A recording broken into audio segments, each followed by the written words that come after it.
Good afternoon, everybody. My name is Ruth Schwendiger, and I get to work with Prevention Network. Currently running a program for coalition capacity building, which most of you are aware of because most of you are a part of that. So I appreciate your being here tonight.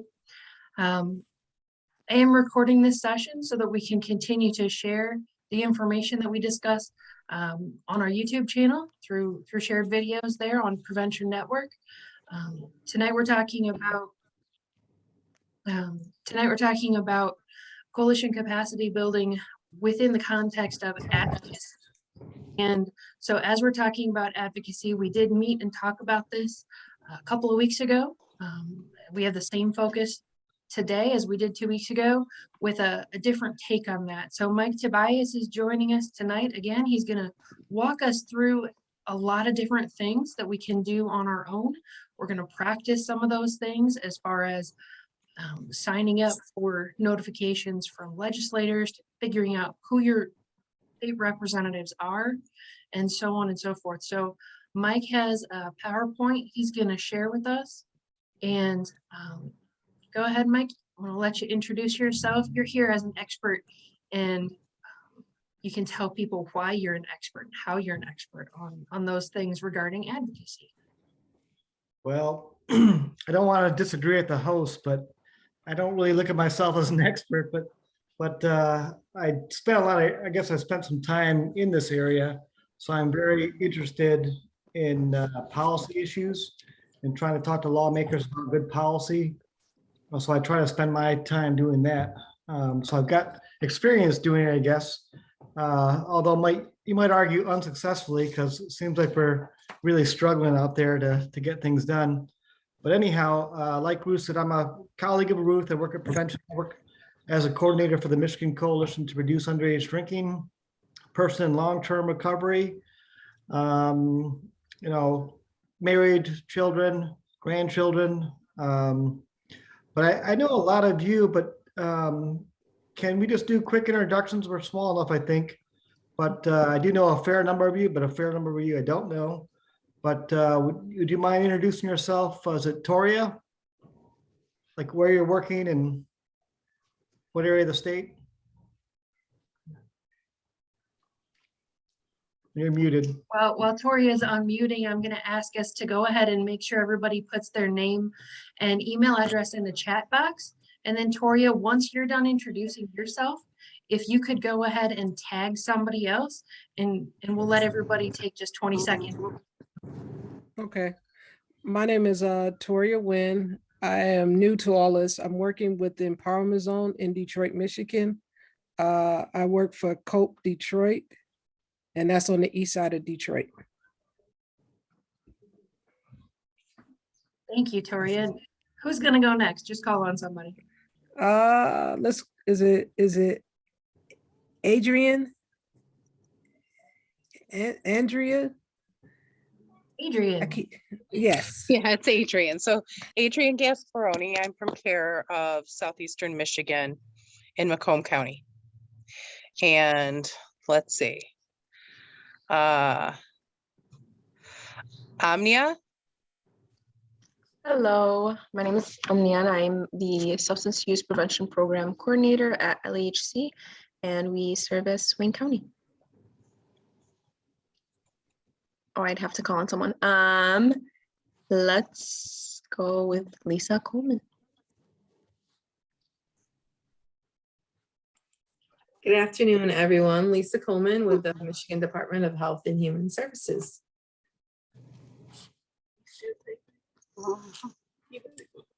I gotta pick someone. I don't know who's went. Mary Jo, did you already go? Oh, hi, I'm Mary Jo Harris with the Family Center of Grosse Pointe in Harper Woods. And how about Mara Phillips? Sure, thank you. I am Mara Phillips and I'm the project coordinator of the ACT Drug-Free Community Coalition, and we serve Dearborn Heights and Inkster. And I will call on Ayana. Is that how you say your name? Close, Ayana, thank you. I'm Ayana Thomas with Creating a Healthy Community, and we service Wayne County. I'll call on Ebony. I knew you were going to do that. I'm somewhere where I can't come on camera, and you all may not be able to hear me very well because I'm leaving an appointment. But I'm Ebony Thomas. I'm also with Creating a Healthy Community. We service Wayne County, specifically the areas of Southwest Detroit and the north, I guess that's the northwest side of Detroit. And I will call on, let's see, Caitlin, if I'm pronouncing that right. Yes, hello everyone. My name, I was trying to get my face on there and I screwed up. My name is Caitlin Hermansen. I am with Mercy Health and the Health Project based out of Muskegon County, and I am the staff person for our Drug-Free Communities Coalition. And I will call on Tom. Hi, everyone. I'm Tom O'Donohue, a substance abuse prevention program coordinator with LAHC as well in Wayne County. And I will call on Amy. I don't think they can see me.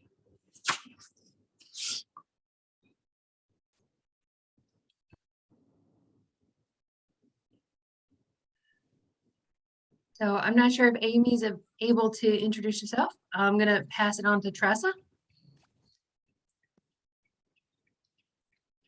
Okay.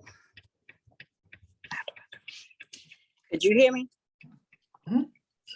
Okay, Teresa Campbell with Cope Detroit, and the Apartment Zone Coalition on the east side of Detroit. And I guess I'll call on Sarah. Does Sarah have a turn? Not yet. Thank you, Tressa. I'm Sarah Krebs, and I am from Gratiot County Substance Use Coalition in Gratiot County. And I'm not sure who else is left. So we have yet to hear from Mary, and then Bill just joined us. So Mary, if you could introduce yourself for a second, that would be great. And then Bill and Amy, if you can drop your organization in the chat box, that would be wonderful. Sure. Hi, everyone. My name is Mary Bauer. I'm a prevention specialist with the coalitions that are communities that care of Marinette and Menominee counties and the Healthy Youth Coalition of Marinette and Menominee counties. And I come from the very beautiful Upper Peninsula of Michigan.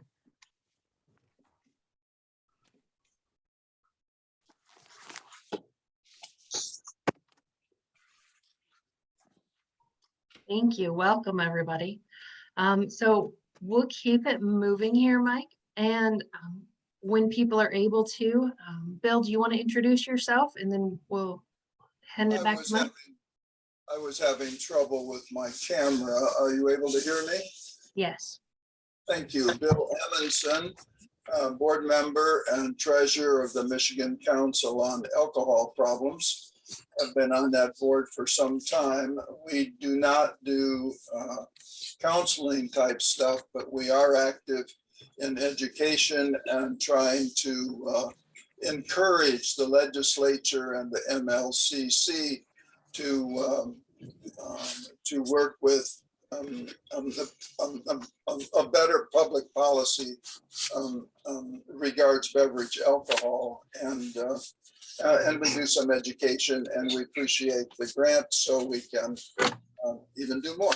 Thank you very much. Yeah, well, thanks everybody for introducing yourselves. I said I know some of you, but nice to meet the ones I don't know. And for a while there, I thought, man, we have all Wayne County, but we got some other areas too. So that's great. All the way from the UP. It's probably, I think it's freezing down here. It's probably even colder up there, but I'm waiting for spring. But anyhow, I'm glad to spend some time with you. We're going to talk about, those advocacy and issues like that. Let me get my screen up and we'll go from there. All right, so.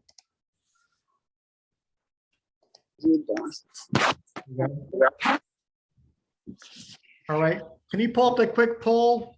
I may have asked this last time, and I don't know how many are repeats from last 2 weeks ago, but if it's repeat, that's okay.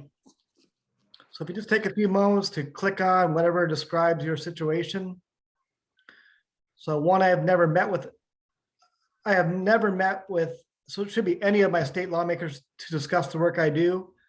I have met a few times with one of my state lawmakers to discuss the work I do. I have met many times with one of my state lawmakers to discuss the work I do. So just click on whatever is appropriate for you. Just want to get a sense on how much experience people have in this area.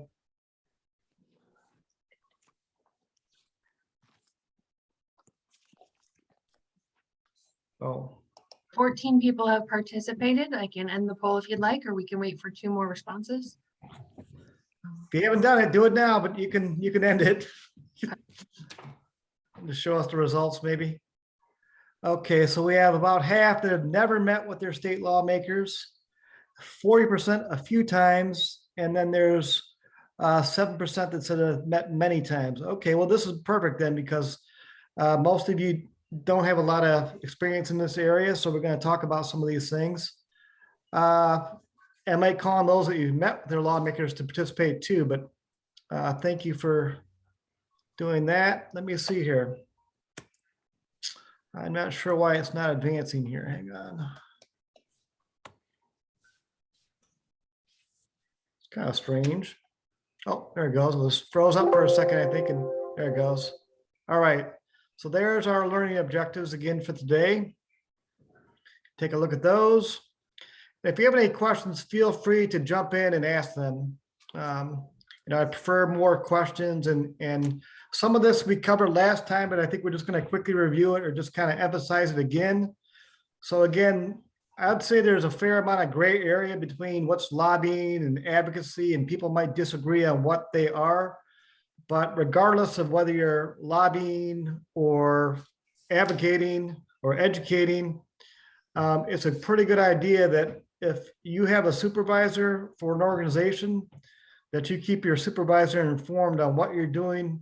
Make sure you have the proper authority to represent the organization if that's what you're doing. But also, again, it's a good idea to let them know what you plan to say or do, so there's not any misunderstandings, because I wouldn't want anybody to get in trouble. Does that make sense? Makes sense. All right, thank you. Having a little trouble with this mouse thing. So education, advocacy, and lobbying. Again, I think we covered this last time, but education is more around just giving knowledge. I think it is being more neutral. Advocacy is when you get into, I think, starting to try to influence people a little bit, getting them to do something. I think I used an example of my granddaughter who's good at advocacy. We're out to eat. She wants to stop and go get some donuts for dessert. I said, well, we really shouldn't. I said, no, I'm kind of watching my sugar, my carbs, or whatever. Well, you can just walk more, Grandpa. I do a lot of walking. You can walk more. Well, you're right, I guess. Well, they have peanut butter and jelly, your favorite. Yeah. So try to work on you a little bit to get you to do what they want. They want to take you to the donut store. So that's what we did yesterday. But then, and again, the other thing is, all lobbying is advocacy, but not all advocacy is lobbying. And I don't know why. There we go. Seems to be, I guess I have to use my mouse. So a little bit, we have some definitions about lobbying in the last episode, I guess. And lobbying often has a call to action. You're trying to get somebody, a lobbyable official, to perhaps support a bill, oppose a bill, those sort of things. But there's more of a call to action component a lot of times with lobbying. We didn't get to this, but this is a little bit hard to see. I'll try to blow it up a little bit. But this is an overview of kind of how a bill becomes a law in Michigan. This is taken from Winnie Branks, one of the reps, I think, on their website, had some information. But you can take a look at it, and I'll kind of talk through it in general. I'm going to share a resource at the end, the Citizen's Guide to Michigan Government or something like that. And they have 11 steps kind of outlined in that guide, but this is the basic idea. Somebody has an idea, thinks there should be a law, goes talks to their lawmaker, convinces their lawmaker to introduce a bill, and then it gets assigned to a committee, and then the committee got kind of 4 or 5 options there. Again, it's kind of hard to see, but the committee can pass the bill, send it to the floor. I'm gonna try and blow it up. Well, it won't blow up anymore, I don't think. Pass it and send it to another committee. Pass it and place it on the consent calendar. Send it to the floor or committee with no recommendation. Kill it by voting it down, tabling it, ignoring it, or returning it to its author. So there's a couple different things that can happen at the committee level. If it's passed out of the committee, then it goes back to the full chamber for consideration. If it passes the full chamber, then it will jump to the other chamber. So if it passes the full house, then it will jump to the Senate, be assigned to the committee, and kind of go through the process. Essentially, once it passes both chambers, then the governor can sign the bill or veto it, more or less. And that's kind of in a nutshell, but you can see on that citizens guide, you can look it up. There's 11 steps to it. It might be a little bit more detailed than this, but I thought it was a lot of information. Text. Okay. Thank you, Mike. I know a lot of that seems like a lot of different small steps, and it really can take forever. It can really happen in a very short time period, or it can be just lingering, indefinitely tabled in committees. And so it's one of those things that a lot of people don't understand, that just because there was an action taken on something, that doesn't mean that's the end of it. And so when we're looking at the whole comprehensive picture, it's good to understand that it starts usually with citizens being concerned about something, or a specific group of people with funds to promote a certain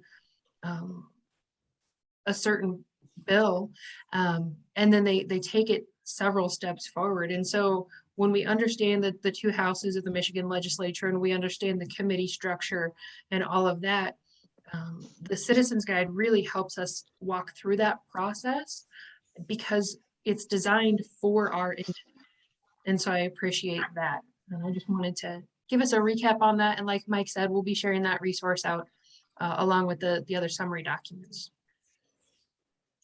Thanks. And I don't know why I'm having so much trouble with this, but hopefully it seems like it's getting stuck an awful lot. But then again, after a bill becomes a law, the work still might not be done necessarily. So sometimes laws do need to be funded, but they're passed, but there's no resources maybe to execute it. Raise public awareness certainly about the new law is important. And then of course, some laws need enforcement. If you don't have any enforcement, then they might not be worth anything either. So those are some other things to keep in mind. I'm going to ask Ruth to help me with this slide about the strategic prevention framework. So everything that we're doing within the C3 programs, the capacity building programs, is based on the strategic prevention framework, which is what we use primarily in prevention in Michigan. And the question here is, where does advocacy fit in? And I would say that it needs to be happening 100% of the time. So we're looking at advocacy within cultural competence. Oftentimes when we're looking for advocates in the communities, we need to find those people who are most directly affected by alcohol, tobacco, and other drugs, and then work with them because they already have that passion, they already have that personal experience, help them to develop whatever individual skills they might need to become a more effective community advocate. And a lot of the communities working throughout Wayne County in the Detroit area are really looking to empower individuals. And so if there's anybody on the call tonight who would like to speak to how advocacy fits into what they're doing, I welcome you to unmute and share. We are going to take a little bit more time looking at this slide than the other ones so far, because we want people to understand that the strategic prevention framework is an ongoing process, and there is always room for advocacy within that. When we are empowering individuals in the communities we're working, we have an opportunity as prevention professionals to grow in our understanding and our cultural competence. When we take a look at sustainability, when a person takes ownership and they start to really make make a big stir about a specific issue, whether it's alcohol, tobacco, other drugs, or something within the prevention field. We see communities change, we see those norms shift, and we see people within the community joining their voices together to make it a more sustainable movement instead of one or two voices on the outside. And so when we're looking within the strategic prevention framework, usually the biggest and easiest fit for advocacy is within that assessment and within that evaluation pieces, which are at the open and close of the circle. And Mike, you were talking a bit earlier today about the assessment piece. Do you want to talk about where advocacy fits in with assessment? Sure. When I think of this framework a little bit, a lot of times when you're maybe you're proposing a new bill or an idea, a lot of times lawmakers want to know what other states are doing. Or again, I was listening to a bill. Well, I can only listen to part of it, but yesterday there was a bill about, it looks like they want to make a move to allow swimming pools to have swim up bars in Michigan. And part of the argument that the people made was, it was my internet, I think it was their problem with the legislature. It was House TV I was listening to, but it was kept getting interrupted. But there is somebody from Zenders testifying in support of that with his water park. And also somebody from Boyne Mountain Resorts, I know, testifying, I think, in support of that. There might have been somebody from out of state, but he definitely referenced Ohio, like Ohio has this swim up bars. So again, a lot of times they want to know what other states are doing.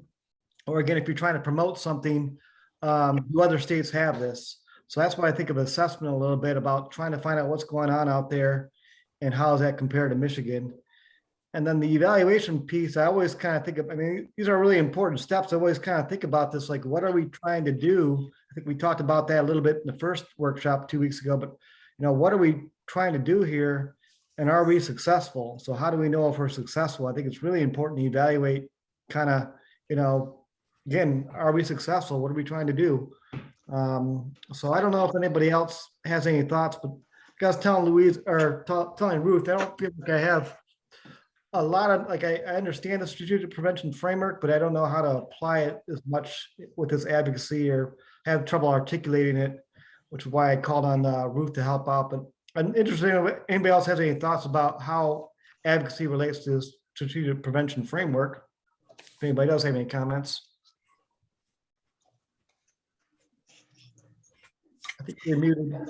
I think one of the things that I would add is specifically with capacity, and I think about this advocacy work, that it really is based on relationships and continuously. And so when I think about capacity, looking at what type of relationships you already have with your lawmakers, who else do you need to have relationships with when you think about advocacy work, et cetera. And that all fits really into that capacity and that capacity building section.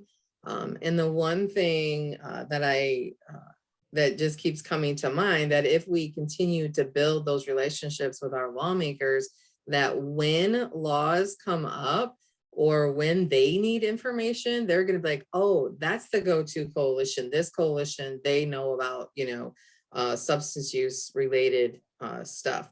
And so then they'll actually start asking you, like, hey, do you have information about this? Or do you know about this? And you can share that information if they ask for it. And so that's the strength of using the strategic prevention framework and thinking about advocacy in relation to the capacity building piece.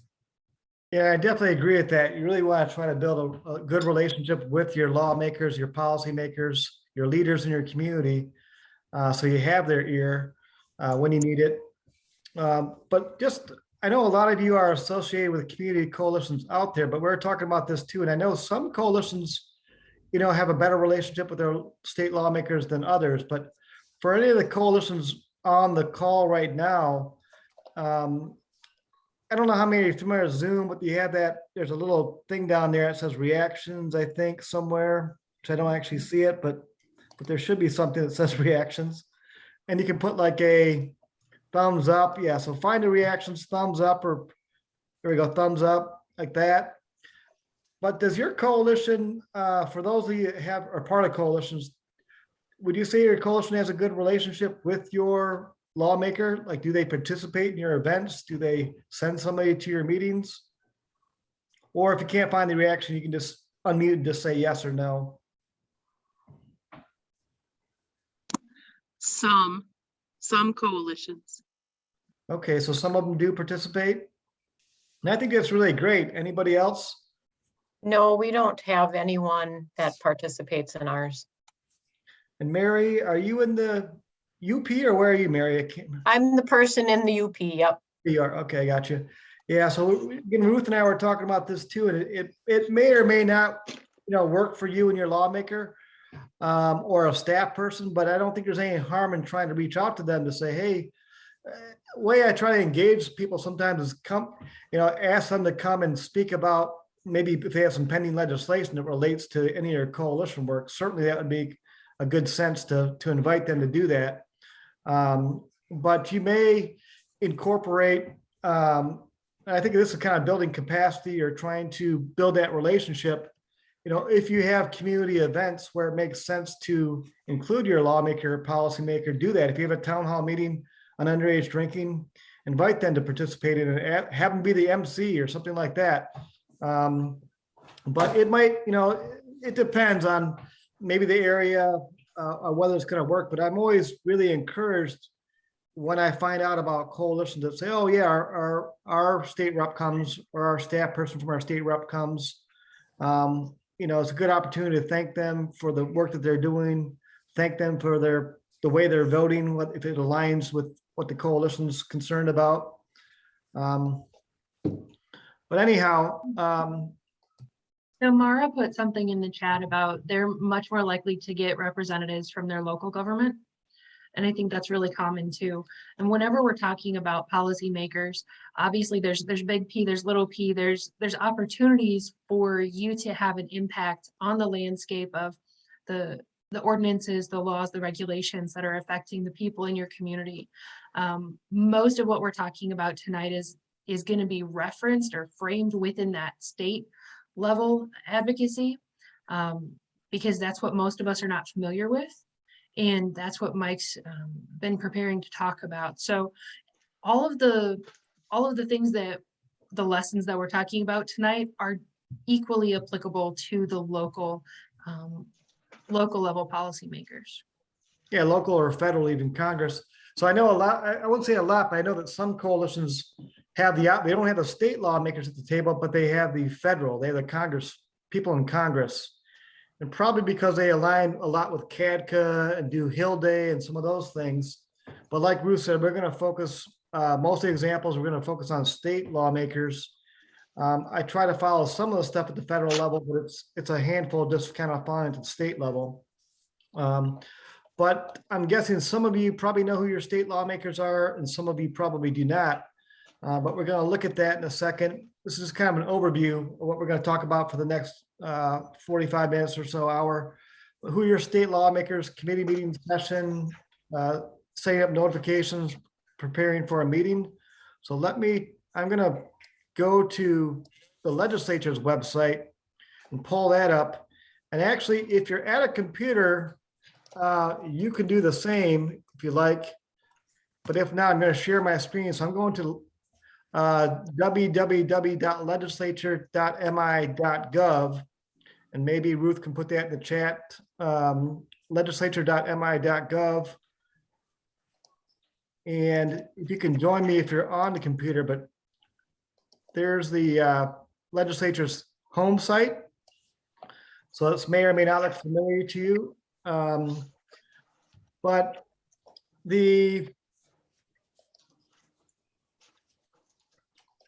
let me see. All right. I just want to encourage everybody to go ahead and open up another browser window and work through this alongside Mike as he shows you how to do these things, so that you gain that experience. And then we're also going to take a little bit of time later and assign you to figure out things that are relevant to your local representatives. So please do take a second and go ahead and open up another browser window if you're able. Is the home site still up, the home website, legislature's website? Yes. Yes. All right, thank you. All right, so on the left-hand side, you've got a lot of hyperlinks over here on the left-hand side.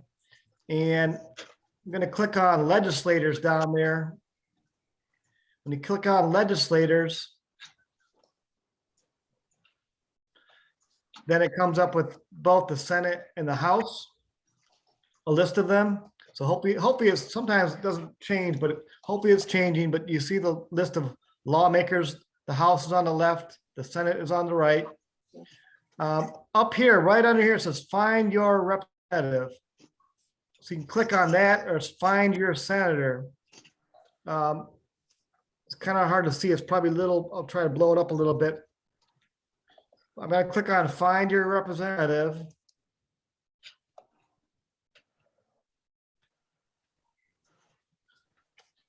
And then you can, a little message from Speaker Wentworth, and you put in your street address. So I'm going to put in my street address.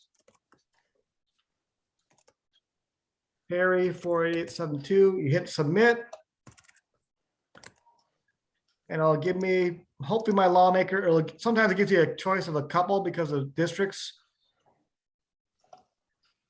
So you see it comes, if anybody can see that, who is my rep, according to, which is correct. Ben Frederick. Yeah, so that's my rep is Ben Frederick. But that's how you find it. You can go back and do the same thing on your senator. But so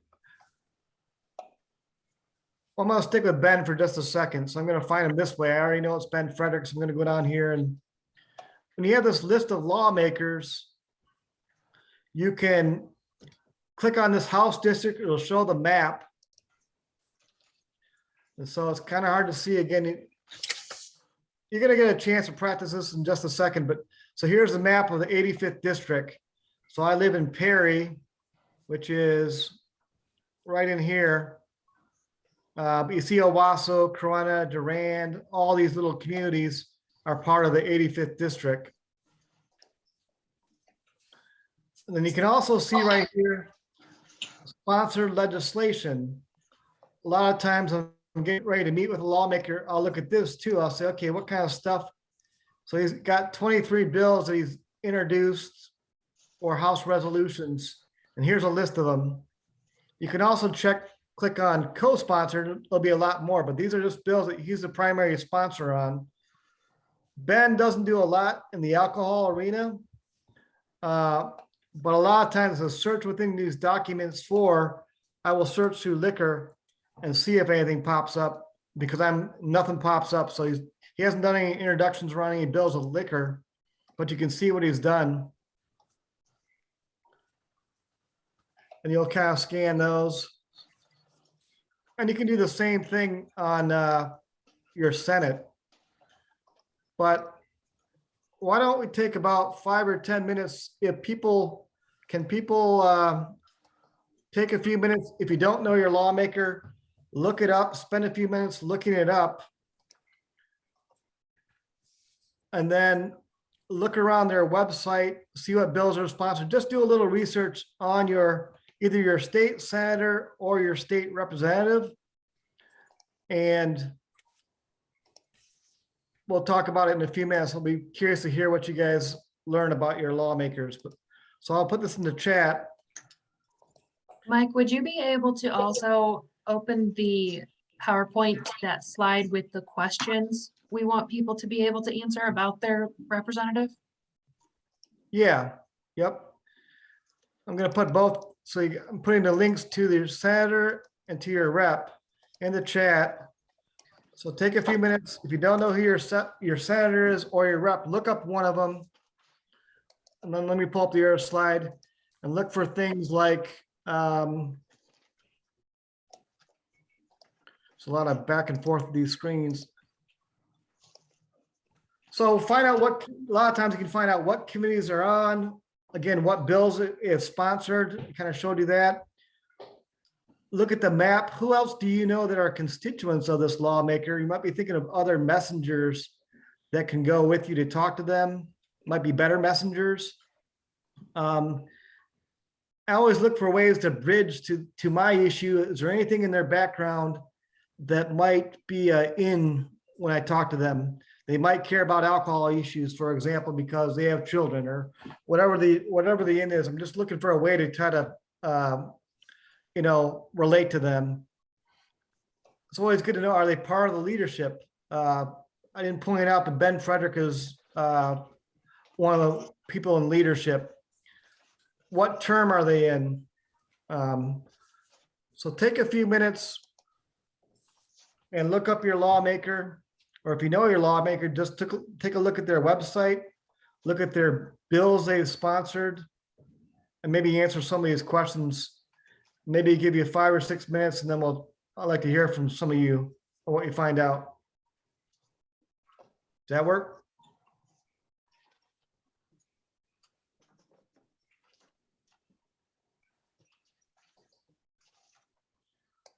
You respond. Oh, sorry. Did you look up your state senator or state rep? Somebody want to jump in here? So I'm over in Muskegon County and did a little bit of digging for our state rep and senator. So our state representative is Terry Sabo, and our senator is John Bumstead. Terry Sabo is a Democrat and John Bumstead is a Republican. And our district for the Senate is a little bit significantly larger.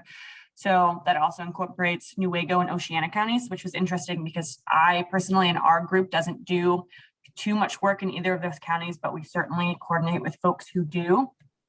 In terms of things that they support, I know Senator Bumstead is a really huge proponent of the casino that's been proposed for Muskegon County, which has been a little bit of a divisive topic in the area. And while we don't typically have a ton of engagement with our lawmakers for our coalition specifically, I know that Terry Sabo is pretty well connected to the law enforcement agencies that are in our area. And we do actually have great engagement from our law enforcement agencies. So local police departments, as well as the sheriff's office. So I think that could be a really great connection for us to be able to coordinate and work with them a little bit more closely. Yeah, they might be really, in general, I think law enforcement can be some really good messengers. But if your lawmaker is already kind of interested, on the casino issue, so gambling, I don't know. Again, I think there's a growing awareness about the gambling issue. Again, I don't know a lot about it. I stick to the alcohol issue, but my feeling is it's probably getting out of control because we really expanded access and availability to gambling in Michigan over the years. And there's so many points of sale out there.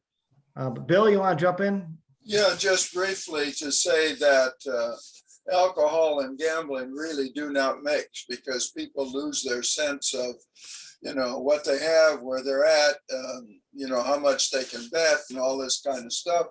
And I heard from one of the undertakers recently that up at Soaring Eagle, for example, there are persons found dead in the parking lot every week from suicides, etc. Now, I don't know how accurate that is, but he seemed pretty confirmed about that. Yeah. So the upshot is the mix between alcohol and gambling is particularly very difficult. But there are a lot of things that are concerning when it comes to promoting casinos. There are different things that people sometimes don't consider beyond the immediate economic impact. And so as prevention professionals, we want to really encourage people to take a deeper look at what are those health impacts, what are those social impacts that we can anticipate based on what's happened in the past in other areas. And being able to educate our lawmakers on some of those effects is really helpful. So that's a really good link, Caitlin, to be aware of, not just with the casino, but also with your senator, I think you said, with that good, close relationship with law enforcement. So I hope that you're able to take that information and apply it to what you're doing in Muskegon. Did you find out what any of the committees are on by chance, Caitlin?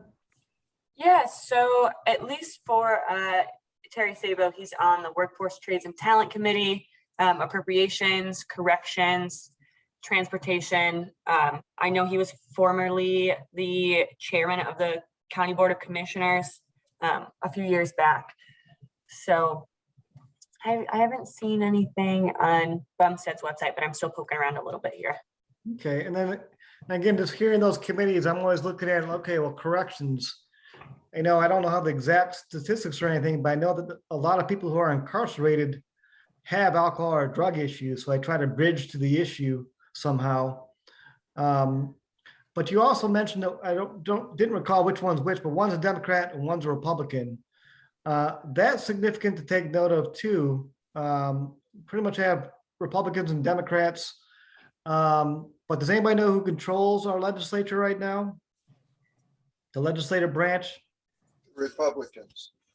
Yeah, the Republicans control both. So a lot of times if you're trying to get like a bill introduced or something like that, you're probably better off if you can find a Republican to introduce it because they have more control in the legislature right now. But again, our issues really aren't like partisan though. They shouldn't be, our alcohol and drug issues and that sort of thing, aren't really partisan, but again, the Republicans kind of hold more power right now in the legislature because they control both chambers. But anybody else want to comment? Did they find out who their state senator is or lawmaker? Maybe one more person to comment on what they found out. I just had a quick question, a point of clarification, Mike, and please somebody unmute and share. I look forward to hearing what you have to say about what you've learned. When you talk about control of the legislature, can you clarify, put that into layman's terms? Is that a simple majority of House seats and not something other than that? Well, yeah, when I say they have a majority is what I mean when they have control of it. So I think I've got the breakdown somewhere, but they have, again, I don't know what the breakdown is. It might be 56 to 50, 56 Republicans to 50 in the House.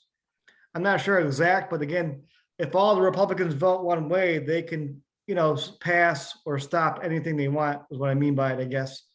A lot of times, again, our issues aren't necessarily partisan, but the person who controls the House and the Senate, the Speaker of the House is Republican, the Senate Majority Leader is Republican.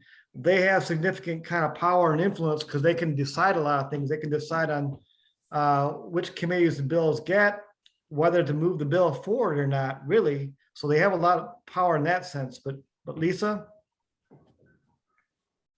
No, I had a separate question. Okay. Okay. But does that answer your question, Ruth? That's what I mean by kind of power and influence. They have the majority. They can, again, all of the committees, the chairs of the committee will be Republican because they have control of the legislature. So again, those committee chairs can decide on whether they want to hear a bill or not, take testimony on a bill or not, take a vote on a bill or not. So that's a lot of, that's a considerable amount of power to be in those positions. But what is your question, Lisa? I couldn't figure out what did you say? How can I find out what committees they're on? Like I look through like what they supported, like the bills that they supported or co-sponsored and sponsored, but like I'm on one of their websites, but I can't figure out where to how do you find out what committees they're on? It might not be listed. Oftentimes it's listed on their website. There might be about section or something like that, but go to their website and oftentimes you can find out what committees they're on. I can't, maybe not with your lawmaker, I don't know, but see if that makes a difference. Gotcha. All right, thank you. Yeah, just basically doing your research by visiting their website, looking around their website. A lot of times they might have like in the press, so you can see some of them have video clips and audio clips. They just have information about they might share what they did for a living before they became a lawmaker. They still run a business. But does anybody else want to comment on who their lawmaker is, what they learned, what they found out? I can comment. Sure, thanks, Lori. Okay, I came in late. I apologize for my tardiness, but I'm representing the Chippewa Valley Coalition for Youth and Families. Just wanted to let you guys know in case you did introductions and I missed it. You did. Thank you. Okay, I looked up both the Republican representative and the senator. I've got Representative Jeff Yoroke, Republican, and then Senator Michael McDonald, also a Republican, and that's District 10. Michael McDonald has a doctoral degree in health administration. So I think that's interesting to know, seeing that he's, has a background in health, and we're advocating for health, obviously, when we are advocating for, laws related to drugs and alcohol. So I think that's a good thing to keep in mind for sure. Yeah, I agree. That's the kind of stuff you're looking for. Like, oh, that person's a nurse. They probably care about health a little more, maybe, or a doctor or a teacher, or just anything to try to figure out a little bit who they are and what they do. Mm-hmm. Say the committees are on. Yeah, let me flip back to that screen. Let's see. Michael McDonald is the senator. He's on the Appropriations Committee, Economic and Small Business Development Committee, Health Policy, and Human Services. Yeah, so I like health policy, human services, Yep. Try to make those bridges or whatever, but thanks for jumping in there, Lori. Sure. Anybody know what, I don't know how long ago now, maybe 20 years, but term limits came in some years ago in Michigan, but does anybody know what the term limits are? Like how long you can serve in the legislature? It's 3 2-year terms in the House. So you go 2, 2, and 2, so 6 full years in the House, 3 2-year terms, and then 2 4-year terms in the Senate. And so again, you might pay attention to what term they are in. Like I know Ben Frederick is in his last term in the House. I don't know if he's going to run for the Senate. I've asked him. It's been a little while since I asked him, but I always like to know, like, oh, okay, are they planning to run for the Senate now? But again, when they're term limited out, so to speak, when they can't run anymore, there's a hope maybe, or belief maybe they'll take a little more chance because they're not running for office again. Maybe they'd introduce something that might be a little more controversial or something like that, increasing alcohol taxes, perhaps. But generally the more terms they have a little more experience, and they kind of move up through the ranks, and get a little bit more experience, a little bit more influence. But anyways, it's just good to basic research about here's a breakdown right here, basic research about your lawmakers, but the legislature committees and committee meetings. So again, there's a breakdown. This is according to Wikipedia. So I didn't count them up myself, but they're usually pretty accurate, I think. But there's 55 Republicans, 51 Democrats, 4 vacant seats for whatever reason. The representatives, they represent 77 to 91,000 people. So that's quite a few people they represent. They're very, very busy people. And there's 24 House standing committees. And then on the Senate side, you've got 20 Republicans, 16 Democrats, and 2 vacancies. And they represent 212 to 263,000 people. So again, in theory, they might be busier because they serve more people. They have 20 standing committees there, 20 Senate standing committees. And we just talked about terms and term limits. And then how long is session? Anybody know how long session is for our Michigan legislature? Bill? 2 years. 2 years, that's right. So we are in the second year of a 2-year cycle, right? Or hold it, are we in a second year? Yes, we are in a second. Yes, we are. Yep, we're in the second year. Yeah, we're like, what, April, May? So at the end of this year, there's been a lot of bills introduced. There's many, many bills introduced. And sometimes they don't make it through that whole process, make it to the finish line. They have to make it to the finish line by December 31st of this year. Otherwise, they kind of die, they do not become law. And then the bill would have to be reintroduced next January of 2023. And so, you know, pay attention to the sessions. If you're working on something, it's probably better to try, if you're working on an issue, you probably want to get your issue introduced earlier so you have a little more time to work on it if you can. Now we're going to go to just kind of pull up the committee meetings real quick. It should be hyperlinked at 20 Senate.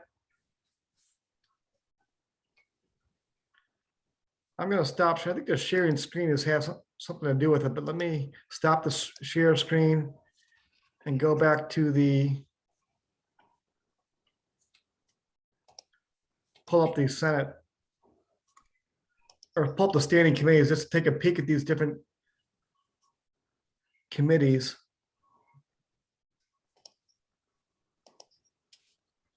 All right, it'll be kind of hard to see, but again, you can go to the website too if you like, legislature.mi.gov, and then click on some of these things and see it yourself. But these are all hyperlinked in the presentation.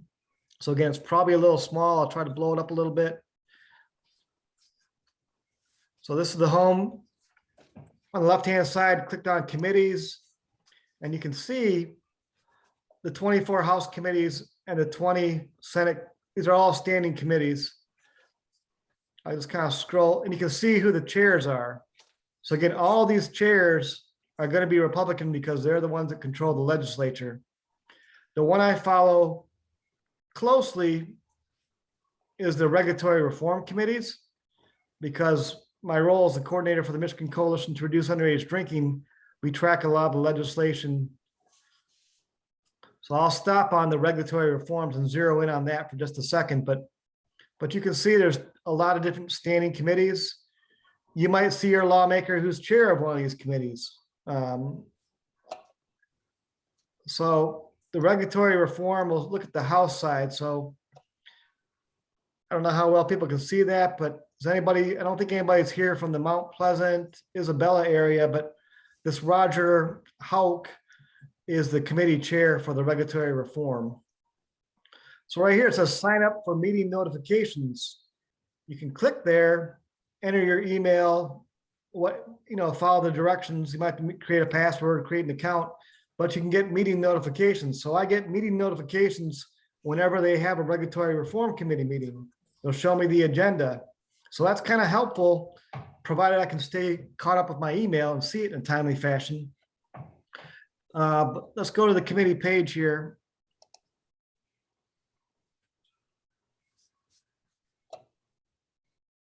So there's Roger's picture, and here are all the members of the committee. So they always list Roger's the chair, Michelle is the vice chair, and then the minority vice chair is Kevin Hertel. And here are all the members, and they have, we'll do some math here, we can count them up, but there's 1, 2, 3, 4, 5, 6, 7, 8. There's 15 members of this committee.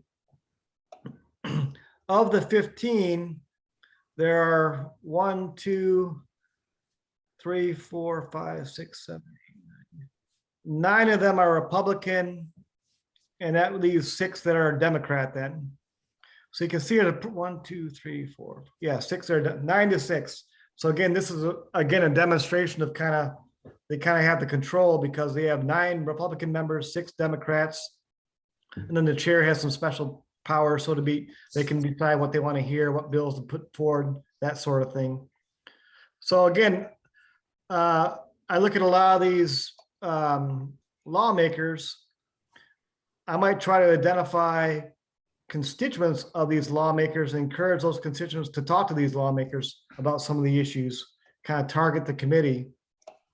I'm going to go back now. The other thing, again, we talked about sign up for meeting notifications, committee bill record. So this, when you click on this, will show you all of the bills that have been assigned to this committee. So there are, I won't do the math, but you can see them.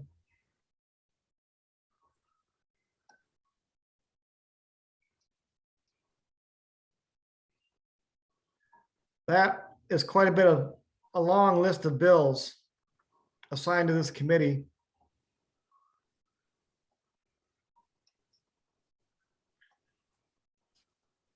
Yeah, it's quite a few. So again, a lot of times if I'm focusing on alcohol issues, then I'll hit Control Find maybe and search for liquor and see if I can find the liquor ones quickly. So 1 of 38 has liquor in there. So there's 4115, extending alcohol sales to 4 a.m. House Bill 4232. It's about lowering the seller's age to sell alcohol in Michigan from 18 to 17.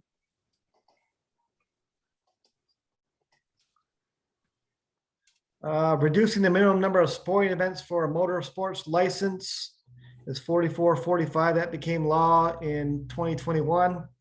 But you can just kind of sort through to see what bills are pending in this committee and where they are. So that's a really handy thing to know, is what bills are assigned to this committee. So Mike, on those, each of those bills has a hyperlink that we could click on if we wanted to read the actual bill and the language that they're reading, so that we can be more fully informed. But there's also a search for bills that we can access in the same way, not just through committees, right? It looks like you're near that page where we can just search for a specific bill. Yeah, over here on the left-hand side, it says bills. So if you knew the number, you can search for the number. So I know that like the 4115, or we'll say 4232 is the lowering the seller's age. So I pop in 4232. And there it is. Michelle Hoiteng is the sponsor. You can see this history here is introduced on February 11th. Again, it's referred to a committee on regulatory reform. Sat there until November 2nd, and then it's reported with recommendation without amendment. So it was reported out of committee, meaning it passed out of committee on November 2nd. Then it's read a second time and a third time in December. December 7th, it passes the full House 64-39 with 4 not voting. And then this is where it jumps to the other side. December 8th, it's referred to the Senate Regulatory Reform Committee now. So it'll go through the same process in the Senate. So it's been sitting there since, about the last 4 months, going on 5 months now. May 8th will be about 5 months it's been sitting in there. But yes, you can look at it that way. Again, over here on the left-hand side on the bills, you can also search for keywords. Like, I know there's a bill out there to regulate kratom. I never remember the name of the bill. So I go here, keywords, kratom. And I can find what I'm looking for. Like, oh, there's that bill, 5477, Lori Stone out of Macomb County introduced that. They also list all the co-sponsors of the bill. And again, same thing over here, the history. If they've had a hearing on it, you can see the analysis and some of those things. All right, let me get back to any questions about committees, committee bill, those things, committees. Where is this? The legislature committees and committee meetings. I will go back and look at committee meetings for just a second.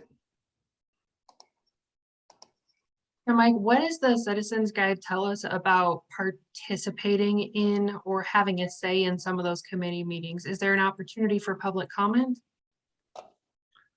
Well, again, it can get assigned to a committee, and then the chair has the option to take testimony on it. So when they decide to take testimony, then you have anybody can give testimony and testify on it. But again, that's where if you're representing a coalition or your organization, that's where you're going to probably get into lobbying. Then, if you go in there and testify in support or opposition, then that would be considered lobbying. But on your own time, you could do it, or Or again, some organizations do lobby. If you are one of those organizations, you can do that too, provided, you know, you have the authority to do so. You know, usually it's the directors or somebody that's in charge of that. But over here on the left-hand side too, committee meetings, a lot of times I'll just glance on this and click on committee meetings, and you can see here are the meetings scheduled for the week or for the rest of the week. And so I'll just take a peek to see if I see regulatory reform.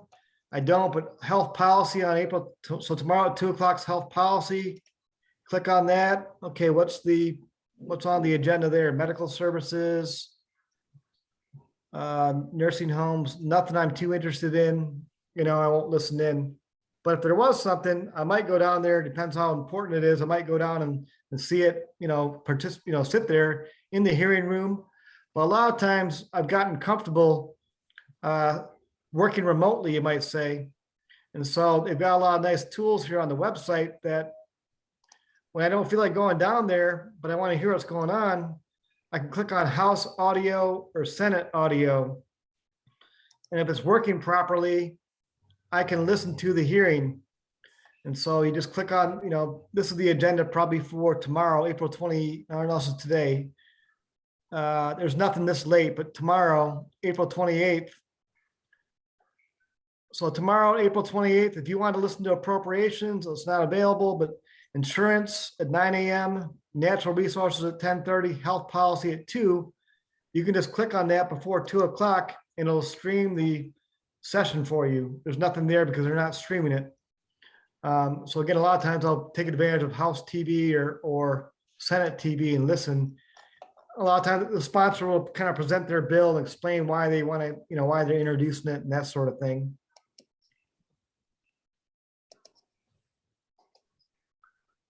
Okay, so going back to the PowerPoint, we're going to talk about the session. And we are a full-time legislature. We already talked about it being 2 years. We'll take a peek at the session schedules. In general, the House meets in the afternoon, like at 1:30, and the Senate meets in the morning at 10:30 in general. Now they might change up for special. Well, I guess I'll go back, but again, all the stuff's on the left-hand side right here. So it says session schedules. Click on that, and it says House session schedule, Senate. Click on House. Now it pulls up the calendar. So again, they took some time off. The week of the 18th, they're off probably for spring break, and the 5th, they're off. They're only in session 2 weeks in April. Looks like May, they typically meet Tuesday, Wednesday, Thursday. And then Mondays and Fridays are working in the district. A lot of times you can get a meeting like in the district rather than coming to Lansing. You can see they're off for a lot for July and August. They're off a lot off in October, that sort of thing. But you can take a look at that and see what they're in the Senate. A little bit different format, but a lot of times I'll print these out and just have them at my desk so I know right away. But 10 a.m. sessions. May, they're pretty much in session most of May, June.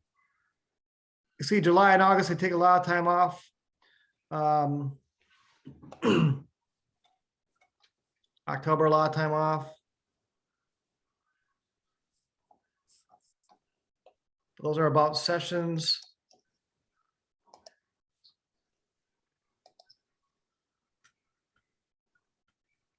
All right, let's see here. So spend a little time on notifications. Again, if you're interested in this sort of work, I encourage you to do this. You can create an account. And so again, at the legislature's home site, you can log in. You probably, if you don't have one, you have to create one, but I've got an account. I'm going to log in so you can see. There's a lot of great tools. Like I said, up here it says notify. So you can set some preferences. So notification summary for Mike Tobias, current status of bills for Mike Tobias, so notification summary. You can create these. So I'm tracking, I'll get messages, emails, whenever my lawmakers, Ben Frederick or Senator Barrett, introduce bills, I'll get an email sent to me letting me know what bill they've introduced. I'm focusing on different categories: gaming, controlled substances, health, liquor, tobacco. So I get a lot of notices about when any bills get introduced in these categories, I'll get an email about it. And then these bills, I think these are all alcohol bills probably, but these are all the bills that I've added to my notification. So whenever there's any movement on these bills, I get an email about it. It's up for committee. It's passed the House, those kinds of things. And down here, Frederick is 85, District 85, and Barrett's 24. So I also follow whatever comes out of it's almost the same as Frederick or Barrett, but I guess when they get term limited out or no longer are lawmakers, and I'll still get these emails from the district sent to me. But again, I'd really encourage you to make create an account and track your lawmakers. Maybe there's certain categories of bills that you want to know about, but I can add in right here bill activity by categories, subcategories, representatives. So again, I might want to track another representative, but category, they have all kinds of categories. It's too hard to see, but administrative procedure, advertising, aeronautics, agriculture, animals, all these different things, controlled substances, but I just pick out, you might crime, but there's whatever you're interested in, you can kind of get, notices about what's going on in these areas. It's quite a few, but any questions about notifications and that sort of thing?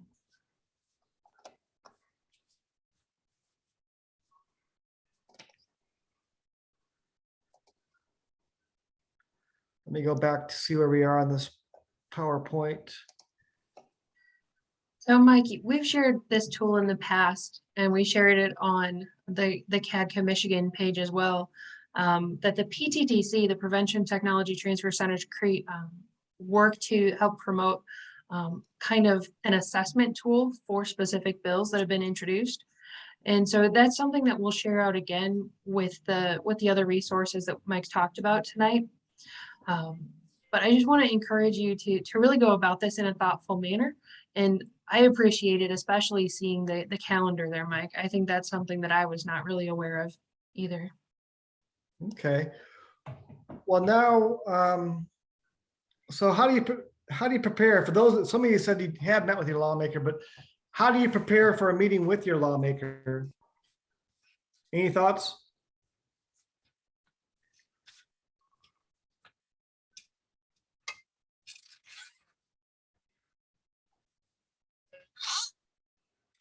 This is for those of you that have met with a lawmaker. Do you do any preparation beforehand? Maybe you don't, but. Are you talking to me?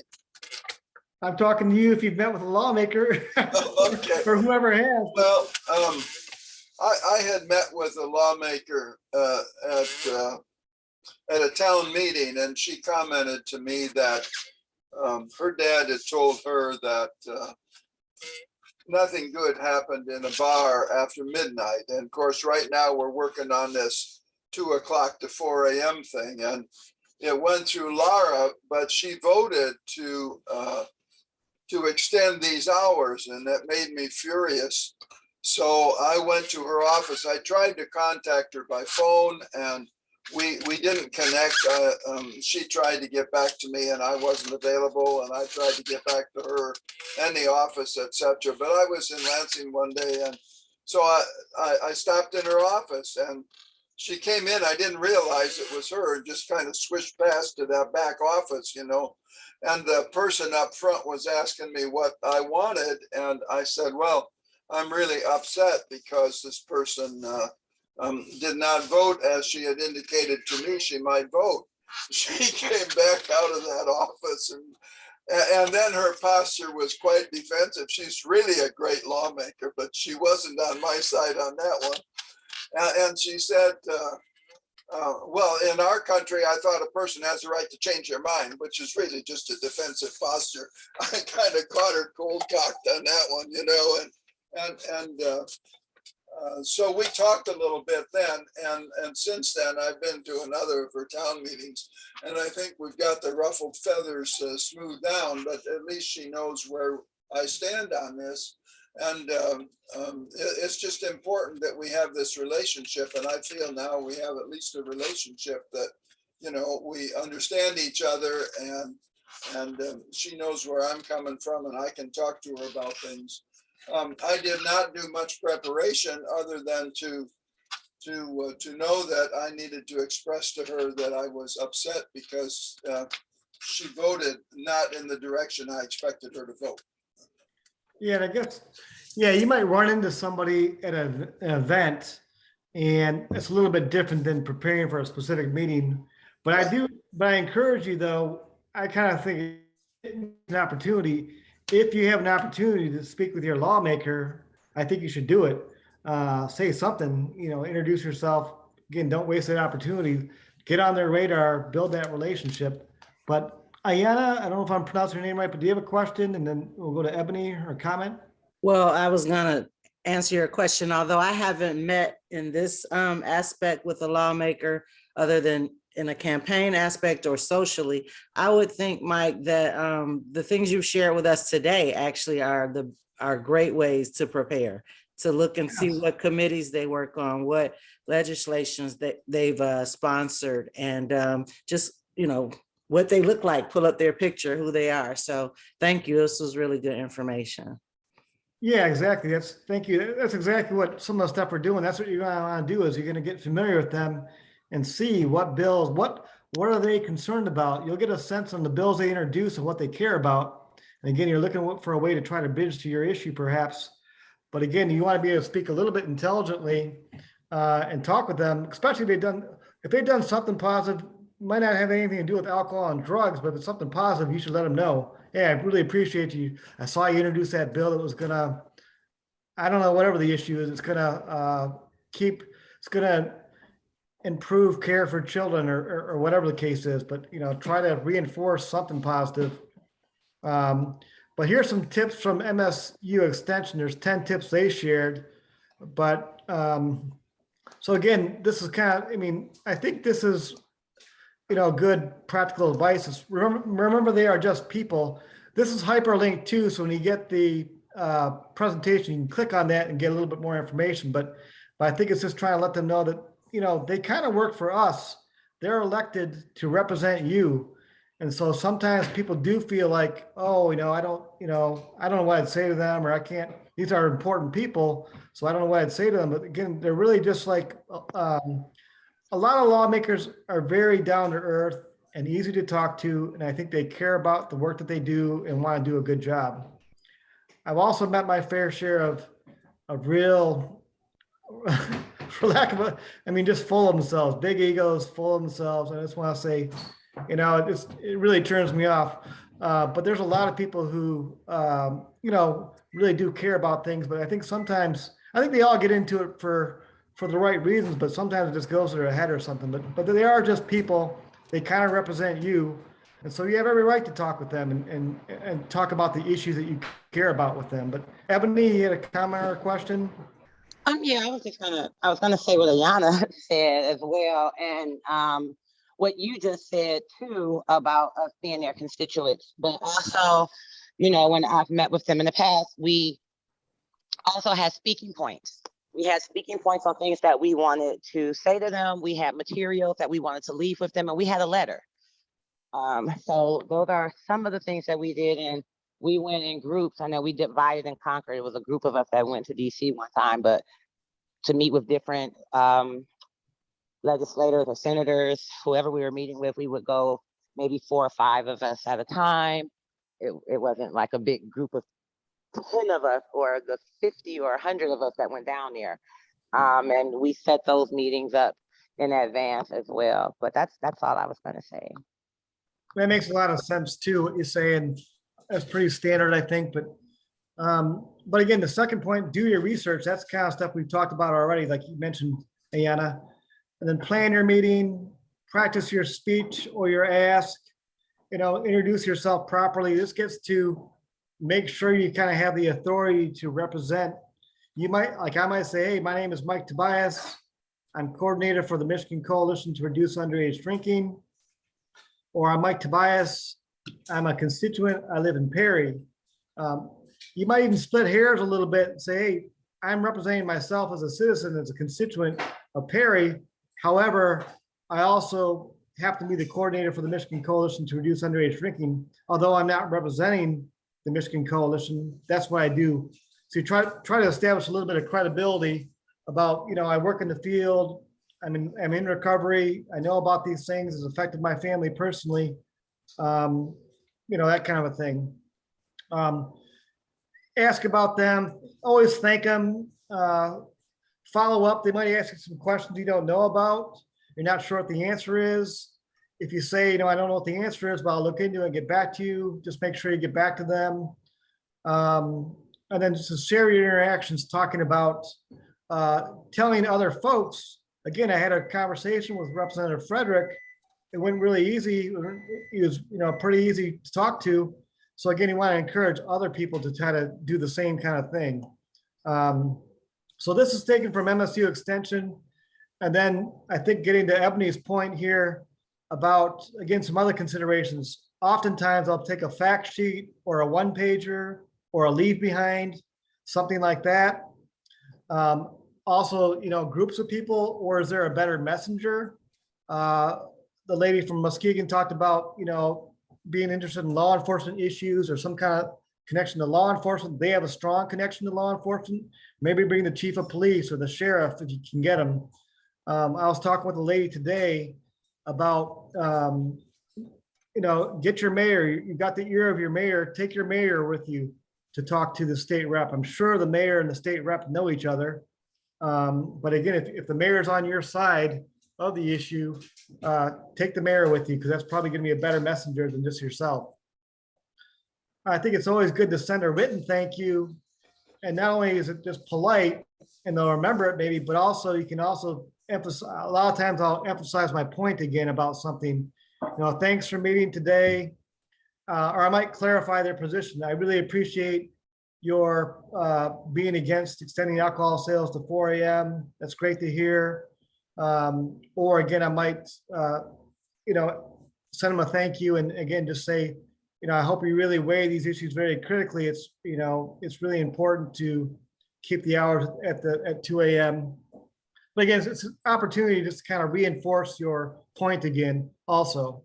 But Ruth? I was just going to say that it's a lot easier for people who are starting this process, because I know about half of us haven't done this before, to find out when those local hours are. So most of our representatives on their pages, you can see when they have coffee hours, when they have town hall meetings and things like that. So I just want to encourage people to realize you don't have to go to Lansing on a regular basis to speak with your representatives. Yeah, you definitely do not. You can I definitely encourage you to sign up for their newsletters. Probably all of them have newsletters. It's a great way to stay informed, at least from their perspective of what they're doing.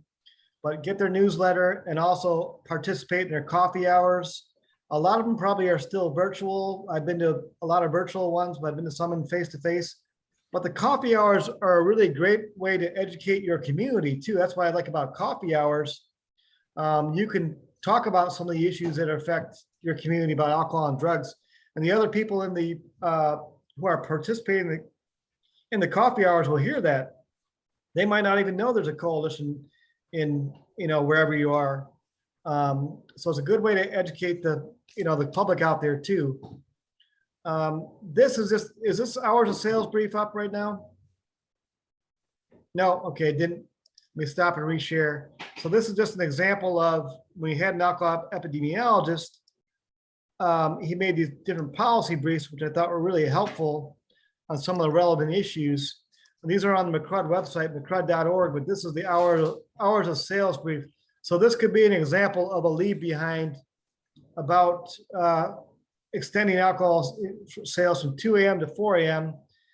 And this is kind of the meat of it right here. It talks about, according to research compiled by the Community Guide, extending hours of sales associated with an increase in alcohol consumption, a relative increase in motor vehicle crash injuries ranging from 4 to 11%, and a shift in timing of motor vehicle crashes corresponding to the change in closing time of the outlet. So again, this is just an example of a leave behind, but you can create your own leave behind on whatever issue it is, and share it with them. But we have a couple other ones on our website about BAC levels and tax issues, I think. But again, that's kind of an example of a leave behind, I guess.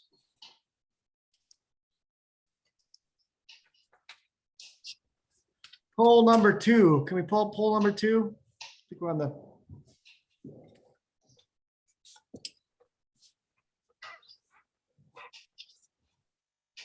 So hopefully you can see that. But please best describe your situation. In the next 3 to 4 months, I plan to set up a meeting with my state rep or senator to discuss the work I do. I'm not planning to set up a meeting in the next 3 or 4 months. I'm not sure if I'll set up a meeting with my state rep in the next 3 or 4 months. But if you can just take a few minutes or a few seconds to click on one of those, that would be great.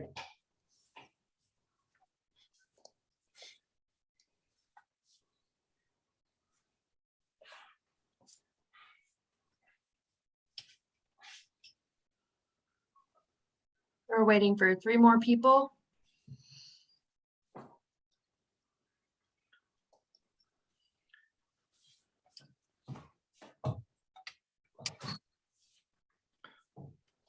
What do you got for results?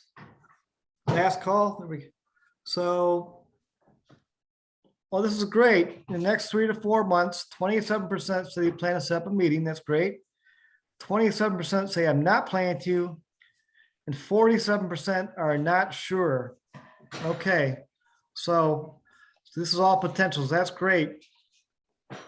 So what I want to know now is, for those of you planning to set up a meeting, or those of you who are not sure, particularly those 2 groups, if you're not sure, reach out to me or let Ruth know what can we do to help move you along to go feel comfortable to talk with these lawmakers about these issues.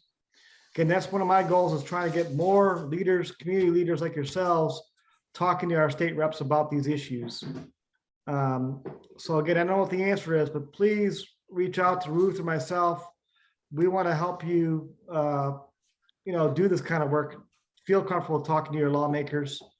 Again, it's not really difficult. You just gotta, kind of do it. You'll learn. But that's more or less all I have, unless there's questions or comments. I had a fun game. You can probably press stop here unless you want to keep it running, but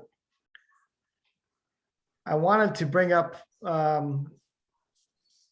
wanted to play the Michigan State fact